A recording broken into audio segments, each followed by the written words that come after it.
بقصدنا بكلمات لا إله إلا الله وبشرا لنا بقصدنا بكلمات لا إله إلا الله وبشرا لنا بقصدنا بكلمات لا إله إلا الله غريب ولنا يا من خرب بكلمات لا إله إلا الله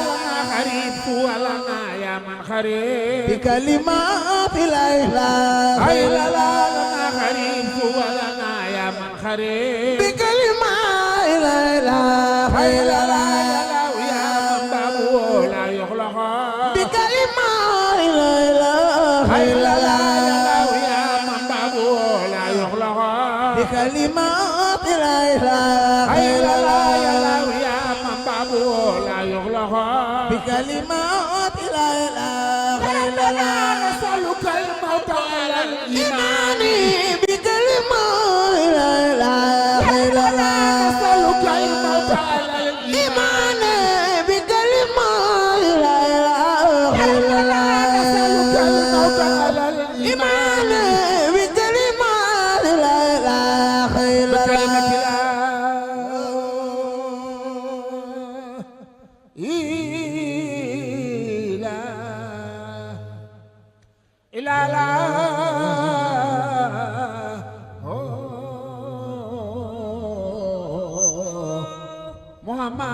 محمد رسول الله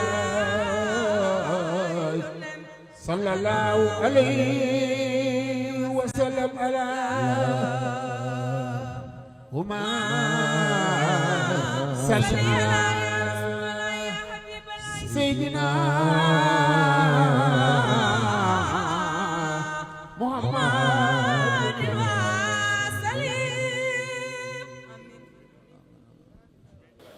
Seyna luy tax nit du dugg àjjana jar na waxtaane wala déet ah ndong dafa am loo xam ni blocage la ci ku jëm àjjana te ñun ñu banaliser ko waaye ki gën ñëpp boroom woote bi moom daka sori ndax moom la ñuy roy moo tax it bala may jàll dama ne ku ne da ngay def aajibo dana jaar baat bi nga xam ne bàyyi laay bisu dimanche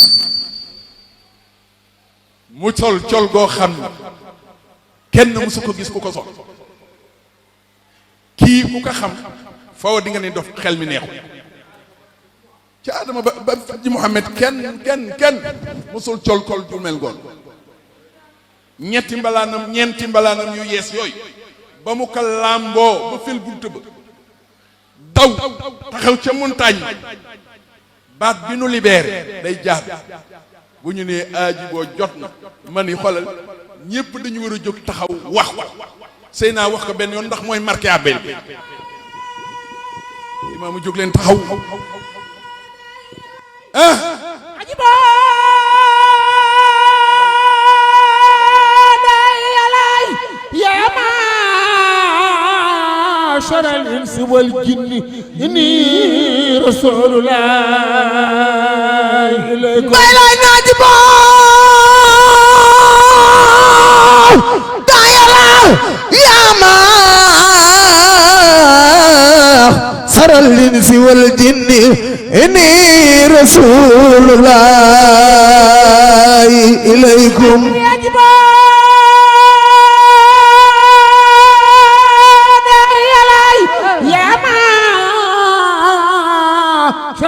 والجن إني رسول الله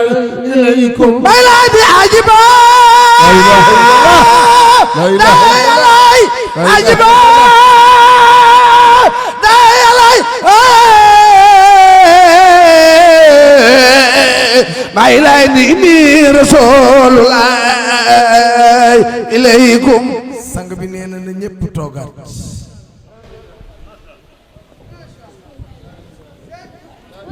lii day loo fi dégg rek lu fi yëngu lu ne lii moo ko yëngal. la ilaha illallah la ilaha illallah. ma ne lu fi yëngu lu ne Alassane lii moo ko yëngal. dayalaay dañuy tagg njiin borom jàmmala la ilaha illallah alay ajibo dayalaay dañuy tagg njiin borom jàmmala la ilaha illallah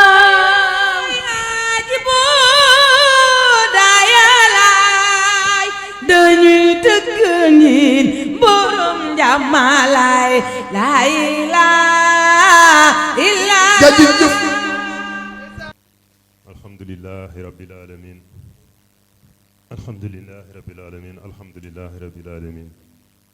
wassalatu wassalam ala rasulillahi sallallahu alayhi wa sallam. Assalamu aleykum wa rahmatullah. sang bi ñu ngi lay nuyu di la ziyaar di la dalal di la masawu coono di ziyaar di nuyu sunu xalifa Seydina Muhammadul Maxtaar ibnu Seydina Mandione ibnu Seydina Limaamu Laay alayhi salaatu wassalaam di nuyu ahlu beyti rasool yépp ñi dàkka nekk Sénégal ak ñi nekk fii ak ñi nekk bitim réew di wax ni ñi ngi fësal sunu mbégte ci ni ngeen ñëwee fii ci Côte d'Ivoire fekk ci daayira Laayeen bi nga xamante ni moo fi yëngu mun naa ni vous êtes venu rendre visite à vos talibés Laayeen de Côte d'Ivoire, mais également saluer toute la communauté musulmane de Côte d'Ivoire ici représentée. Parce que votre arrivée a toujours été attendue par la communauté musulmane. La preuve, nous avons le cheikh Koné Haroun, qui représente Cheikh Haïma Ousmane Diakité. Nous avons Imam Si. Nous avons tous les représentants des confréries religieuses du Sénégal. Nous vous remercions tous pour votre présence remarquée. Imam Koné, soyez notre interprète auprès du Cheikh Haïma pour lui dire que la communauté laïenne de Côte d'Ivoire est sensible à la marque d'attention du Cheikh. Le Cheikh nous a toujours reçus et nous entretenons d'excellentes relations avec la communauté musulmane de Côte d'Ivoire. Nous vous en remercions sincèrement parce que vous êtes notre terre d'accueil. Merci au parrain, professeur Souleymane Boub, d'avoir accepté ce parrainage. Merci à notre marraine attitrée, Madame Maïmouna Ndoye Seck. Nous remercions également tous les bienfaiteurs, tous les donateurs, toutes les personnes de bonne volonté qui ont contribué à l'organisation de cet important événement qui draine actuellement toute la population musulmane de Côte d'Ivoire.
alhamdulillahi ala kulli xaalin abadan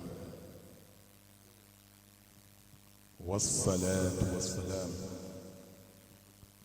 ala ashrafi almursalin sayyidi alxalqi ajmain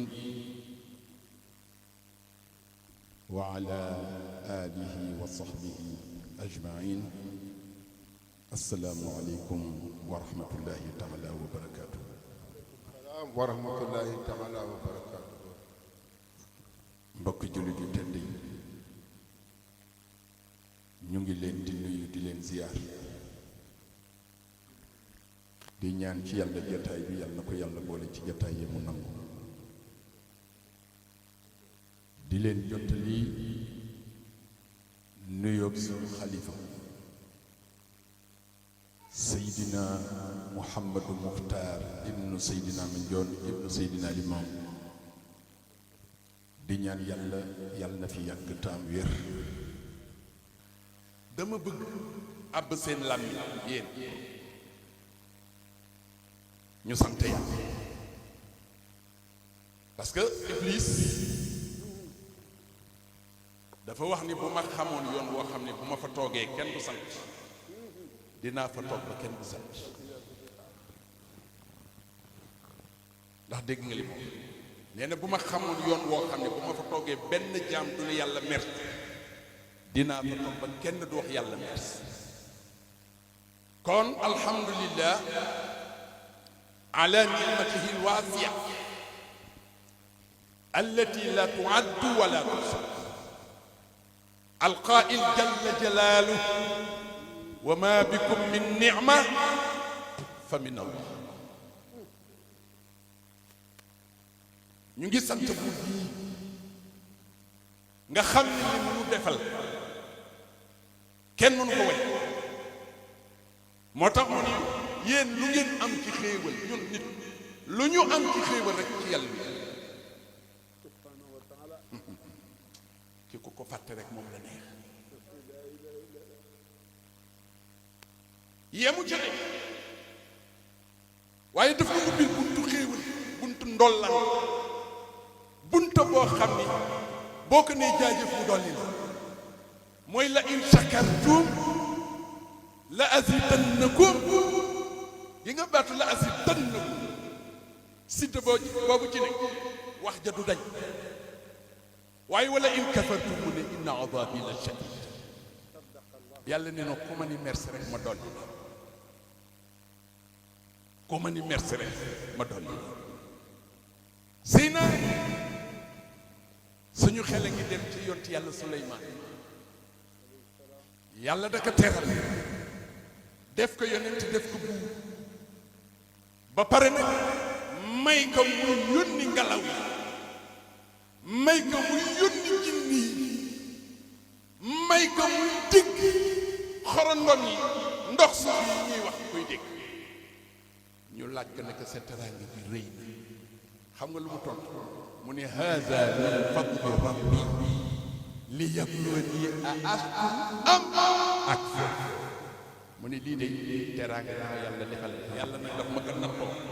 ndax dinaa ko ne merci wala déet loolu moo tax toujours sama xalifa na wa in ta'uddu ñu néew a xam teraangay borom bi wareef la ci jàmm bi mu naa la jaajëf borom bi aadi ndax yaa ngi dégg li wa in ta'uddu ñu néew a xam teraangay borom bi wareef la ci jàmm bi mu naa la jaajëf borom bi waaw lu tax amal nga mbindeef yi rabbul ibaadi borom bi teral nga leen fu ñu ne alimu yaa di borom bi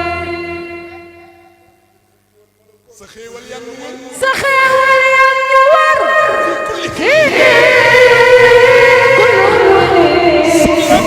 suñu lam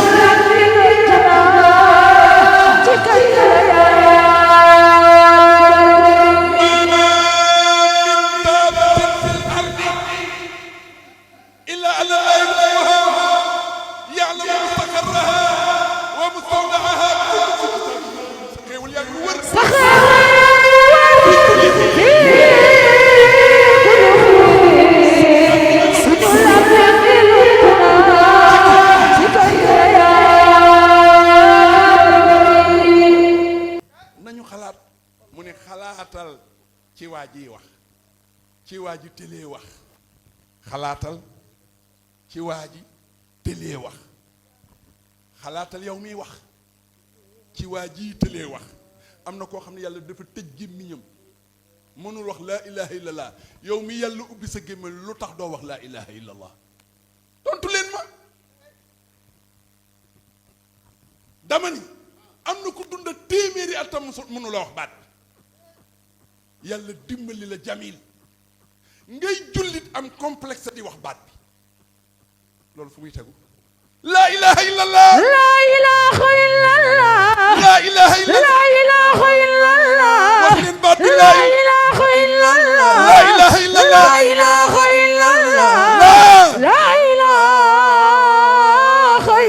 illallah laa ilaha illallah qul laa ilaha illallah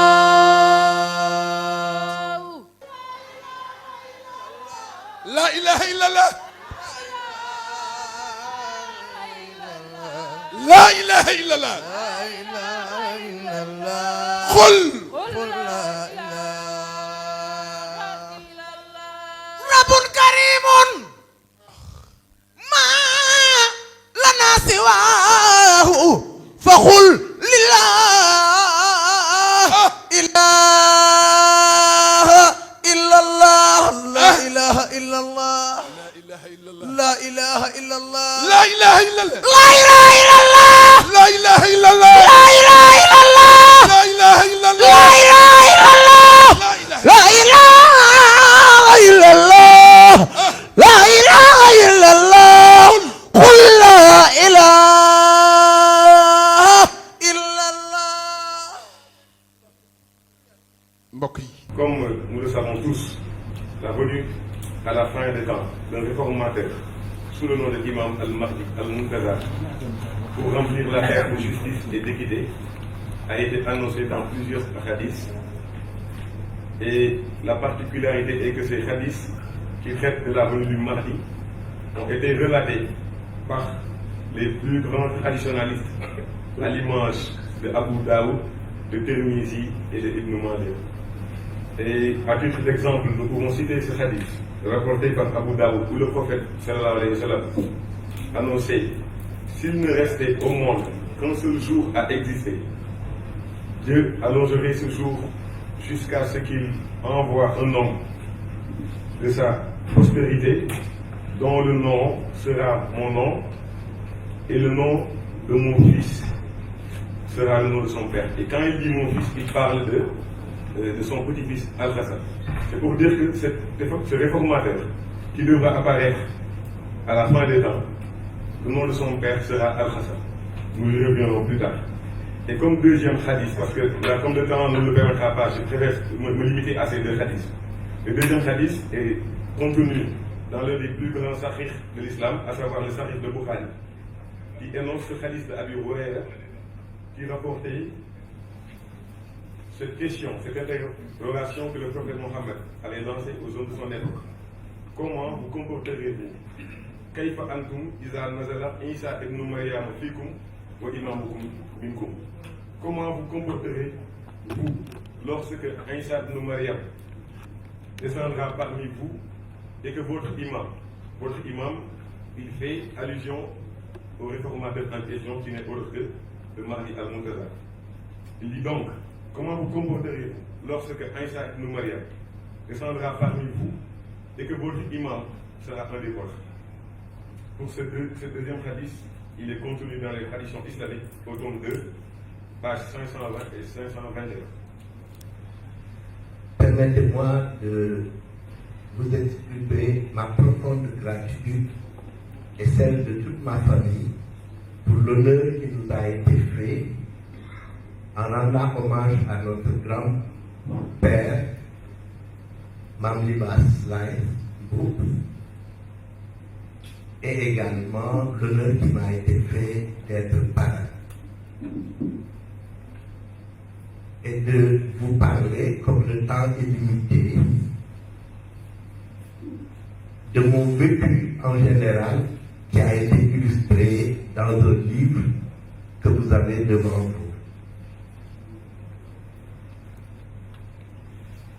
vais pas vous révéler tous les secrets qu'il y a dans ce livre, parce que cela n'aura pas d'intérêt.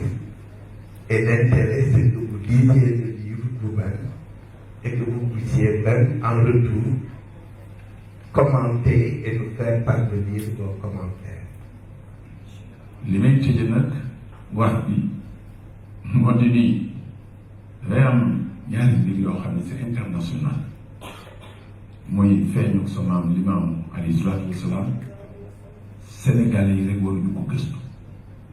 monde islam bi yëpp ñoo ci war a taxaw man bi ñu demee Iran yàlla dafa dogal ñu toog nekk ci panel comme ni ku ñëw Ayatollah Chili bi mu jógee ñëpp bi mu ëgsee ñëpp a jóg ñu màggal ko mu toog te mooy kilifa ku mag la ci réew ma dafa jékki-jékki mel ni dafa hors sujet mooy parce que xam na ñun fu mu jóge mu ne na ngeen ma baal àq hors sujet ma dama leen bëgg a xamal ni ñun waa Iran boobaak léegi ñu ngi xaar Limaamu Mahdi te fekk na booba ñun def nañu tournée ba ñëw ci benn jàkk or massif la ñu def ci seen coupole bi ñun ñu posé question avec adduna bi ni ñuy xiifee amuñu lu ñu lekk ñu jël alal ju mel ni di ko bàyyi nii pourquoi ñu ne noonu yi trésor la boo xam ne dañ koy denc Limaamu Mahdi moom ñoom nag dem nañu ba ca xur wa nga xam ni gorot nga xam ni ñoom fi ñu ko mujjee gisee foofu la xam nga la mamada hanras bi xamsatin sanna mu ni saadisuhu mawlidu imaamil mahdi fil xuram loolu xaju fi mais lu yéem la boo ko dee méngale waaye li ci yéem rek Ayatollah bi ne boobaak léegi ñu ngi koy xaar mais gisuñu ko mais yéen waa Sénégal mu leen bugg a xamal ni Limaamu Mahdi yi mu ngi mel ni jant bu ko ñuy gisul rek am nañu ko gis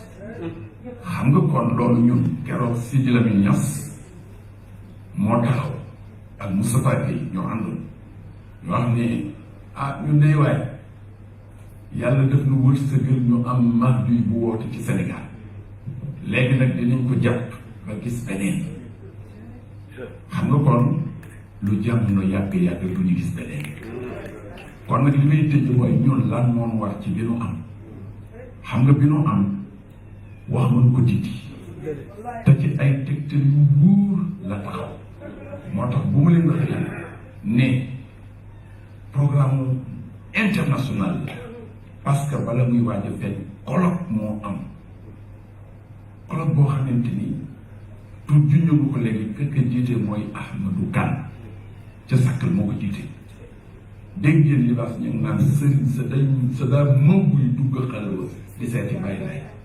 mu ni bëtu ki ñaan daana léppeen baa ko doon réer man day damaa yéen que ñu weddi tamit moom. Je voudrais remercier le président Limamou Seck pour la considération, pour m'avoir invité au panel de l'appel de cette année, la 145e édition ici en Côte d'Ivoire. Il faut dire que c'est depuis 2008 que j'ai pris le wird avec Mbaye Bass. Je vais vous surprendre, c'est à travers l'internet que j'ai pris le wird. Et comment je suis arrivé à prendre le wird en 2008 à travers l'internet. En 2013, j'ai décidé d'aller à l'appel de la 133e édition. Voilà, c'était en 2013.